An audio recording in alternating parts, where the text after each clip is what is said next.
Hey, welcome back to A Glimpse into the Moment. I'm so excited that you joined me. I'm excited because today has been a really amazing day. Really for no reason spectacular, other than I realized through very normal actions of a day how incredibly wonderful it is to just be on the journey of life, to be on the journey of my life, to be understanding how special my life is. I feel incredibly blessed today. I'm also enjoying the last 31 minutes of being the age of 50.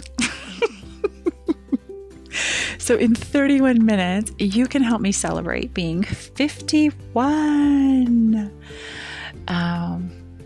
Gosh.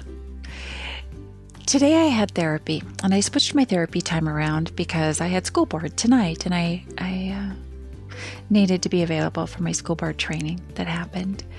And therapy in the morning, oh gosh, even 2 weeks ago would have really terrified me. My therapist is incredibly kind and accommodating and works me in at the end of the day because often I struggle with therapy. A lot of times there are topics, or let's just take the topic of PTSD.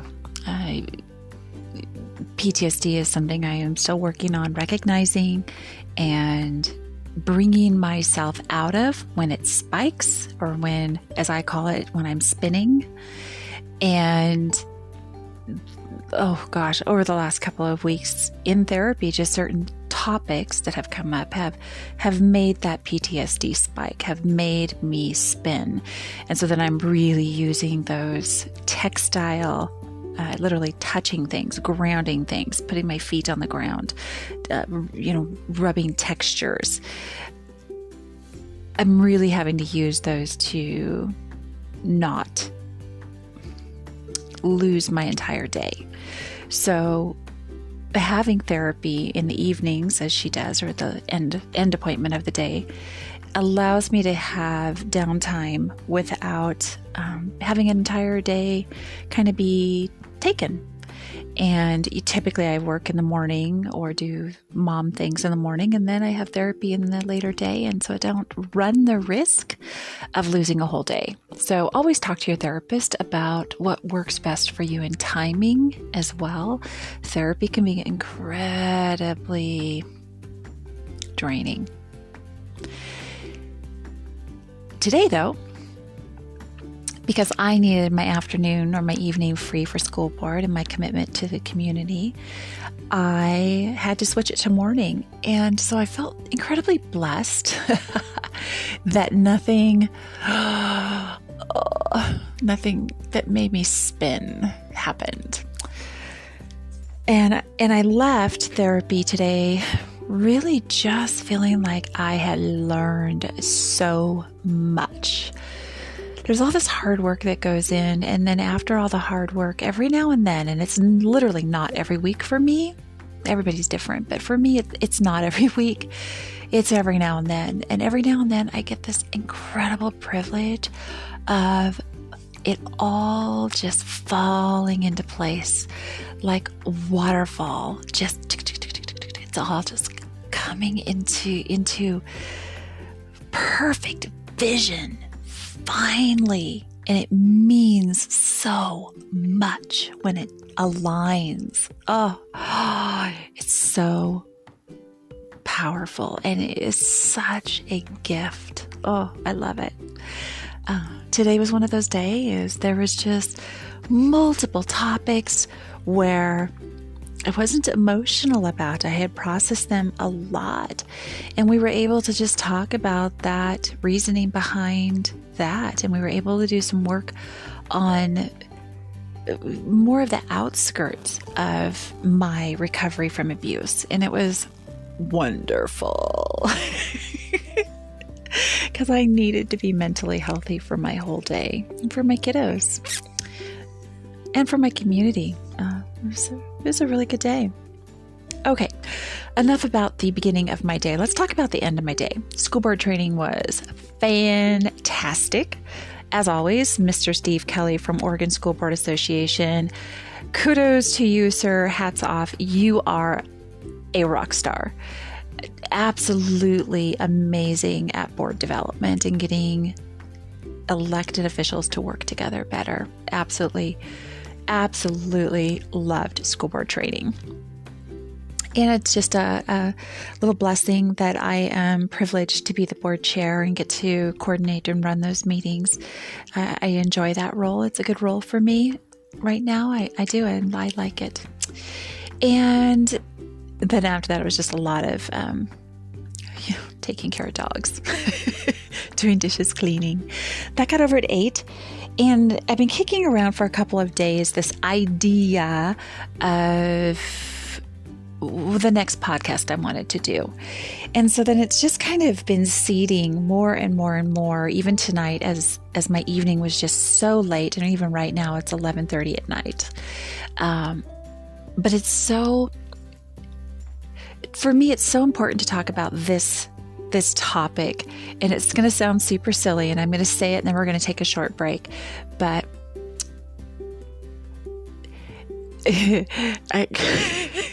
I'm going to start laughing because it sounds so silly in my head, but it isn't silly at all in the reality of it. But we're going to talk about shorts. Yes, shorts. That's what we're going to talk about tonight. I am super excited about it.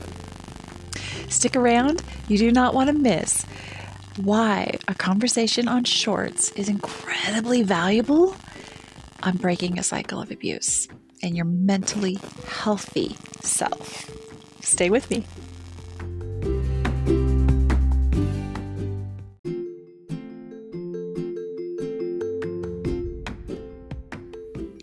Hey, welcome back. Even through the break, I was chuckling about what we're going to talk about tonight. And at the same time, it's starting to hit me what a serious subject it is. So, I don't know if you wear shorts or not. Lots of people do. Lots of people do. And I have only started wearing shorts, quote unquote, again, in the last year. Fall soccer of 2019. Fall soccer of 2019. And it is now fall of 2020. So I have been wearing shorts for about a year. Honestly, I'll be completely honest here, as much as possible. Oh my gosh. I can't even stop giggling. So let's back up and let's talk about why we're talking about shorts.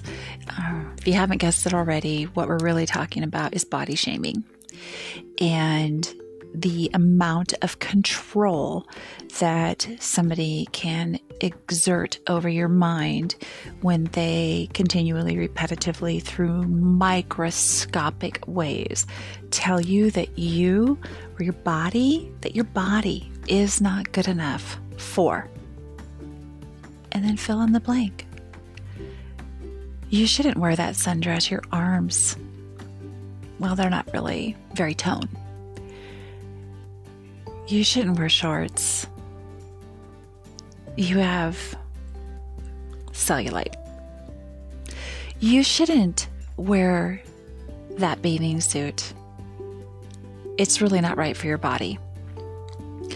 You shouldn't. Do you see where I'm going here? Your body could look abso-freaking-lutely model perfect. And that person exuding the control is always going to shame you into believing, one, that your body isn't good enough, but it most likely is that your body is rockin' awesome. Probably going to turn a few heads, and they just can't handle that.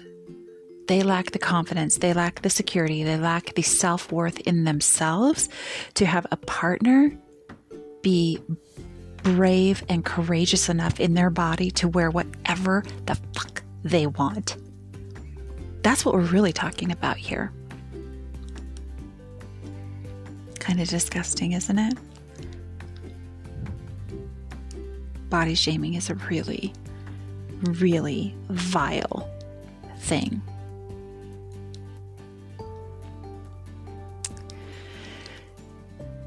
In my world, I remember, oh my heaven, I already told you how old I am, so it doesn't really matter if I date myself.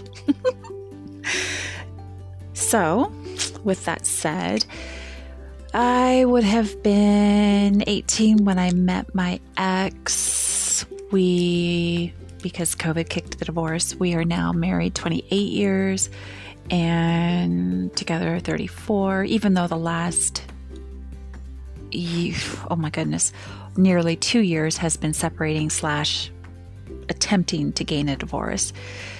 Stupid COVID. Anyway, the first time, well, there was a couple things I'm not really ready to talk about, but the first time that I'm willing to talk about where there was some really strong body shaming happening, and you might have just heard my dog, Sarah's dog, Maggie, shaking. She's literally sitting next to me. So Maggie and I are coming to you live.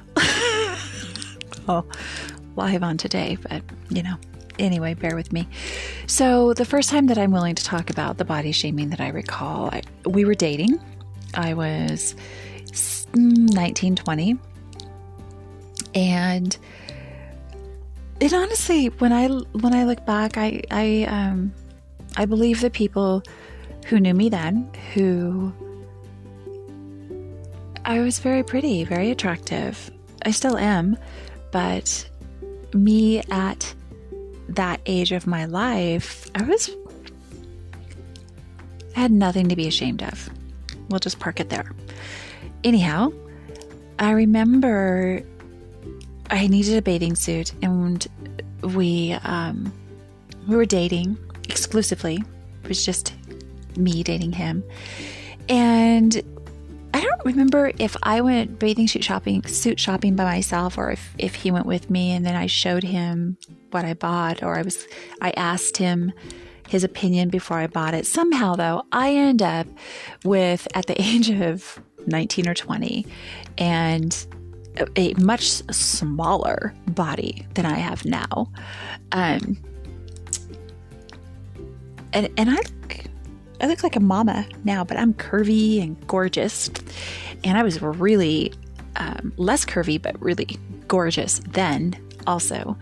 But the bathing suit that he said this to, that's the one you need to get, because that's the one that will look good with, your body. It was literally one of the old lady bathing suits with a skirt. The skirt, the little skirt hooked to the bathing suit. And I have one of those now, and I am 51 in 16 minutes or something, 18 minutes.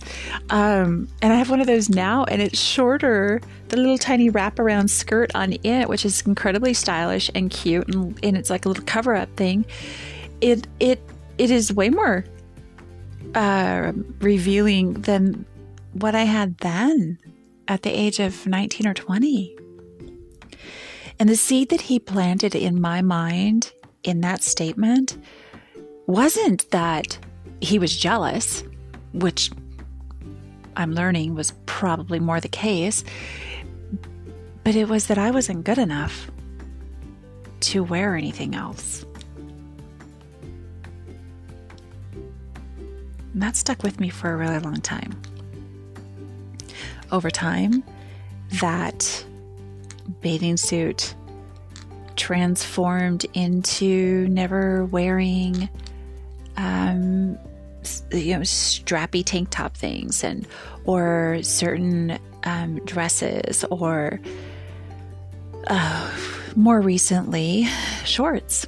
I never wore shorts. I don't even know when shorts went away, but it had to be somewhere in my 20s. I would always wear capris or long pants, just kind of rolled up at the cuff to be cute and stylish, but never shorts. I wouldn't be caught dead in shorts. Not because I didn't like shorts. I lived in shorts as a kid, just like my daughter does. But because I knew what his reaction would be. His reaction would be one of irritation, and he would shame me. He would tell me that really wasn't for me. It was for those girls in the magazines, not me. He wouldn't say those girls in the magazines, but I knew what he meant. It wasn't for me because my body wasn't good enough. It's kind of gross and vile. Stick around, we'll be right back.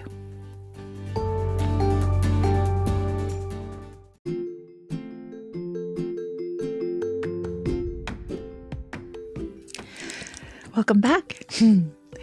So we're going to fast forward from not wearing shorts to the day that I decided to buy a pair of shorts. So my separation story is probably more unique than others, and I'm just learning in therapy why I never got mad, why I have had a hard time finding anger. That's a whole different podcast. We are not going to go into that right now because honestly, like this podcast would never end if I went into like issue after issue after issue. So we're gonna just focus on the body shaming. But I never had anger, and so while a lot of people might have approached or would have approached even every situation with this idea of anger, I approached it with the idea of being obedient, being a pleaser. My people pleasing was out of control. And so I exited my marriage, exited my marriage. And that actually the separation started in March of 2019. He did not move out of the house until the judge ordered him to do so in June of 2020. So there was a lot of weird space. We didn't see each other. We used different entrances and exits, and it was not healthy at all. So during that time frame, there was a lot of attempts at exerting control over me. I just recognized that he truly, for a long period of time, felt like he could manipulate me back into line. And that just wasn't the case. That was not going to happen. And so when we roll into fall of 2019, having been separated for a long period of time, and I'm coaching soccer, and I show up at soccer in my newly purchased shorts because I like shorts and I'm going to wear shorts. And once I started wearing shorts, I wore shorts all through the season. If those girls had to show up in shorts and be running around in the freezing cold rain or icy mornings, so was Coach Nita. And it would just became that time frame, that August time frame forward to now, when I purchased that first pair of shorts, they literally just kind of became my signature. And I'm going to say again, because that's who I was as a girl. I wore my shorts a lot. And when I was standing on a soccer field talking to another coach and a parent, and we were having a conversation, and I turned and there was my ex, the look of pure anger on his face, livid, just suppressing rage over my shorts. The absolute look of disbelief that I would dare wear these in public. It was so visible that the coach with me and the parent with me both commented. Both. The only thing that had changed was me wearing those shorts. That was before I started therapy, but I believe I had already filed for divorce, so he had been served. That look in public, it was so visible to the people around me, the people that were standing there, and that was new. That was new because those looks in public, they had always been there to keep me in line.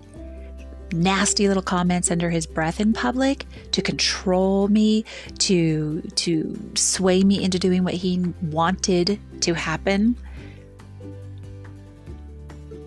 But them seeing it, that was new. And that made it real to me. That evidence that I wasn't crazy. I was no longer crazy. He had just made a conscious choice to evidence to people who did not interact with me on a regular basis that he was highly pissed off, to the point where they said something to me. We had a conversation about it. I remember that. I remember it so clearly. It was as awful as it wasn't as awful as when I hid that he was doing that.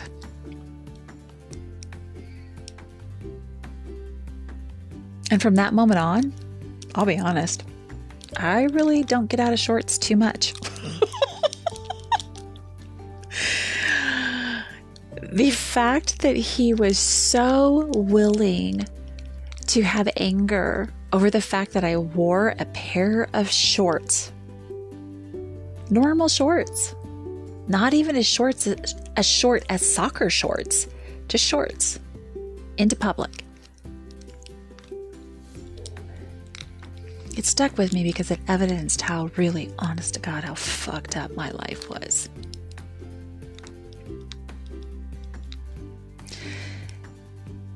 And interestingly, while he showed nothing but anger at my shorts and shamed over all those 34 years of knowing each other, shamed in many ways, he was the only one. Not one other person in the world that I have run into has said anything insincere about my choice in clothing. Not one. Kind of interesting, isn't it? So, my friends, don't let somebody shame you into losing you. It's so easy to believe the negative. Tonight in board training, and I wrote this down, but I'm not going to go find my notebook. I'll have to wake up the dog if I do. And she would not like that. Anyhow, one of the things that's Mr. Kelly, our trainer, said was, what if when somebody says something to you that you always take it as a positive first. Find a positive in it first, and then go from there. Okay, now, while that is not always true, what if we talked to ourselves that way? What if we changed the conversation in our own head? What if me, Nita Kruger Lundberg, at the age of almost 51, started talking to herself like, you are gorgeous. Your body is fine just the way it is. If you want to be as fast as your kids, do something about it. But if you just want to look awesome in shorts, just fucking put them on and go about your day, because you're doing just fine. What if we talk to ourselves like that?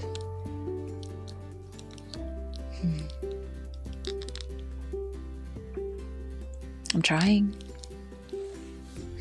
I'm trying. And on those days when I falter, thank God I have my therapist. Thank God I have my friend John. And thank God I have my friend Matt. Because they keep me grounded. It's hard breaking a cycle of abuse. It's just so hard. So hard to redevelop your entire person.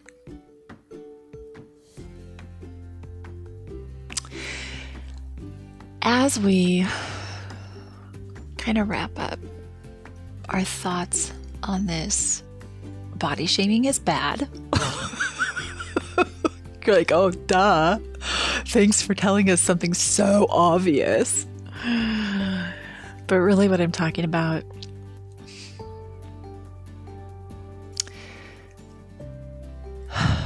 is something a little bit more deep. Right? It's just so topical. Of course, everybody knows body shaming is bad. But just take a moment and really think about, how do you talk to yourself? Are you shaming yourself? Are you setting unrealistic, unattainable expectations?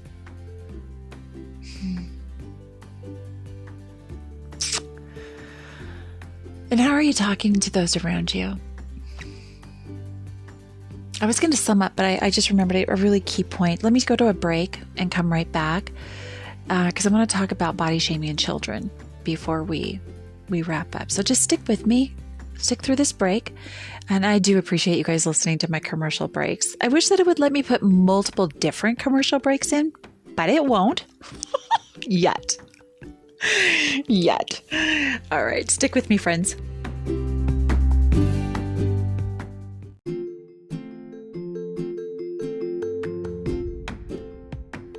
Okay.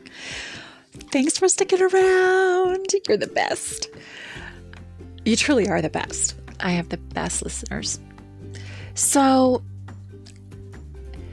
I'm gonna roll back time way back about 10 years. And it's really difficult to understand how body shaming looks when we're talking about our children. So children's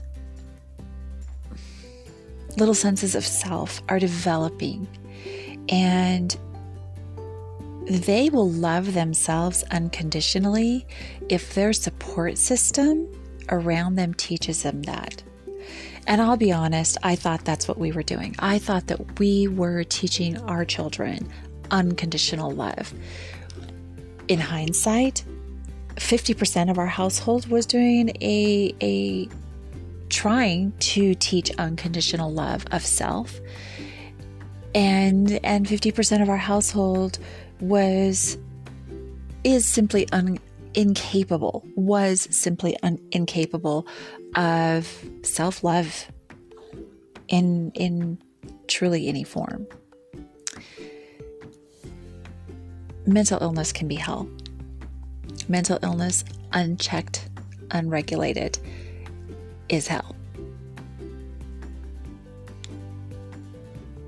Body shaming in children in our home looked like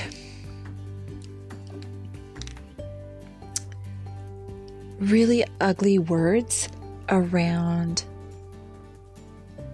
a child eating a dessert that everybody else is eating. Really ugly words about a child not being fast enough in a sport.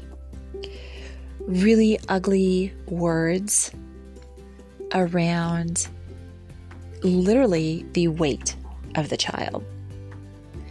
What body shaming manifested in my child's mind was in severe self-loathing, self-hate, anger, rage.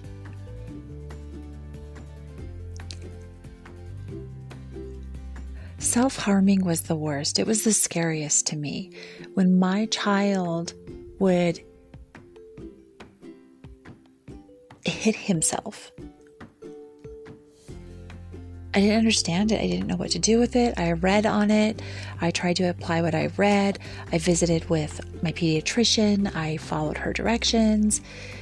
And it was horrible because I didn't understand where it was coming from. I didn't associate that with the body shaming until it was literally pointed out to me by my mom. I still didn't know what to do about it because I wasn't ready to confront the abuse in my home. Fucking idiot. God, fuck. However, in hindsight, I can clearly see what the body shaming that was happening in our home was doing to the very fragile, developing egos and self-psyches of my children. And we are undoing those at these upper teenage years as best we can. But some of it is just going to be really, really hard to completely undo and may not be able to be completely undone. Happily, though, as I've reported in earlier episodes, the self-harming is gone.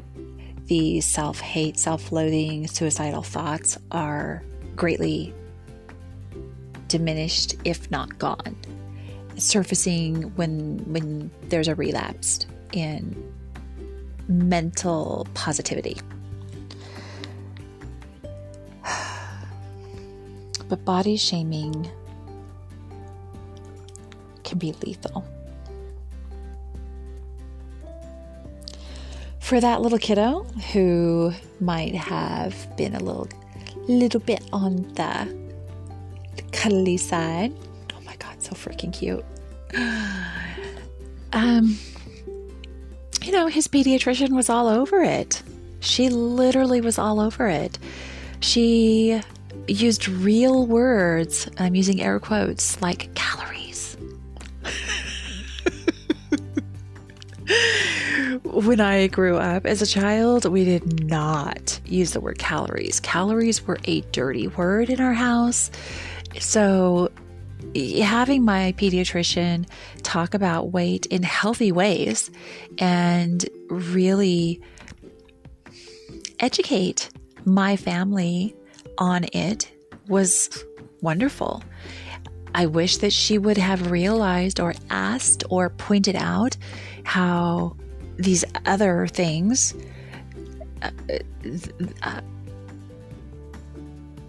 that were manifesting, the self-harm, self-hate, self-loathing, that those might be coming from something within the house, right? I wish there would have been a seed of that, but hindsight.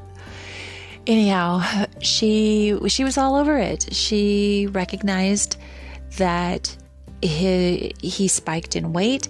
She put him on monthly weight checks, no calorie counting, but just paying attention to a total calories per day. And it wasn't even that we had to log everything. We just had to be a little more conscious about it. And then allowing him the grace to simply grow, grow into yourself, your person, your little person.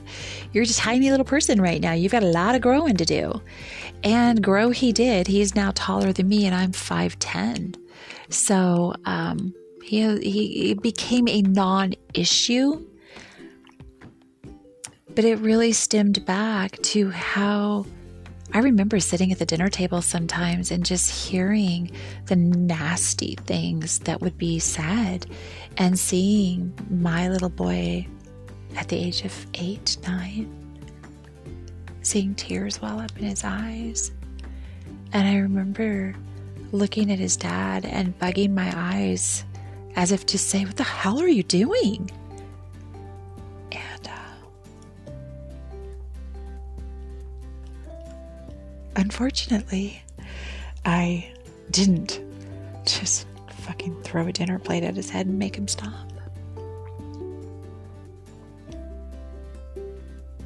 So, body shaming goes way beyond we adults, goes way down into the kids. And when we point out the negative things, all we're doing is teaching them that that's all that is there, that there's no good in them. So, I would implore anybody to truly just don't say it out loud if it isn't kind. Because I can guarantee you that person on the other side of the table, they already think enough bad stuff about themselves. They don't need your help. And when you see any body type, anybody with scars or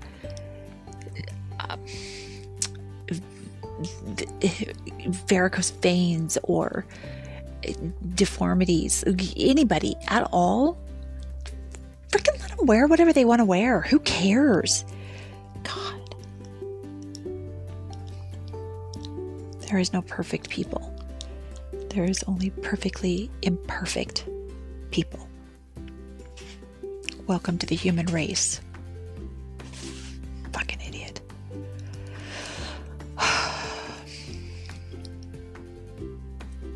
Okay. As I sit here, almost 51. Oh my gosh, I'm 51. Oh my God, that's really funny, actually. As I sit here, having just turned 51 4 minutes ago, I just want to share with you how incredible the journey is. And when you truly wake up, when you truly wake up and you start to accept who you are and work on those demons that you have in your head, and you start to embrace the good, it's so much brighter. It is so much brighter. And the journey on this half of the centuries is going to be the best part of my life. It truly is. It will be the freest part of my life from the age of 50 and a half. 50 and 2 months. I'm trying to go back to when I started therapy, but basically the work that I'm doing in therapy, which is incredibly hard work, oh my gosh, it's so life altering. Every single week I change and grow. And that work, this person I'm becoming, God, she's powerful. I don't know it yet. I haven't quite grasped all of it yet, but I will. And it's going to be pretty amazing. So buy those shorts, wear that bathing suit, wear that sundress, make yourself happy in whatever you are choosing to wear. Because your journey, your story, hell, it's got to look like you and what you like. Otherwise, what's the point? All right, my friends. I hope you have an amazing day. Positively amazing. And whenever your birthday is, I hope it's wonderful. I am really glad that you joined me for a little look into the moment here. It's a pretty big moment, this thing called life. And I think that if we keep working at it, we can get stronger and healthier together much faster. All right, my loves, be safe. Have a great night, and I'll talk to you soon.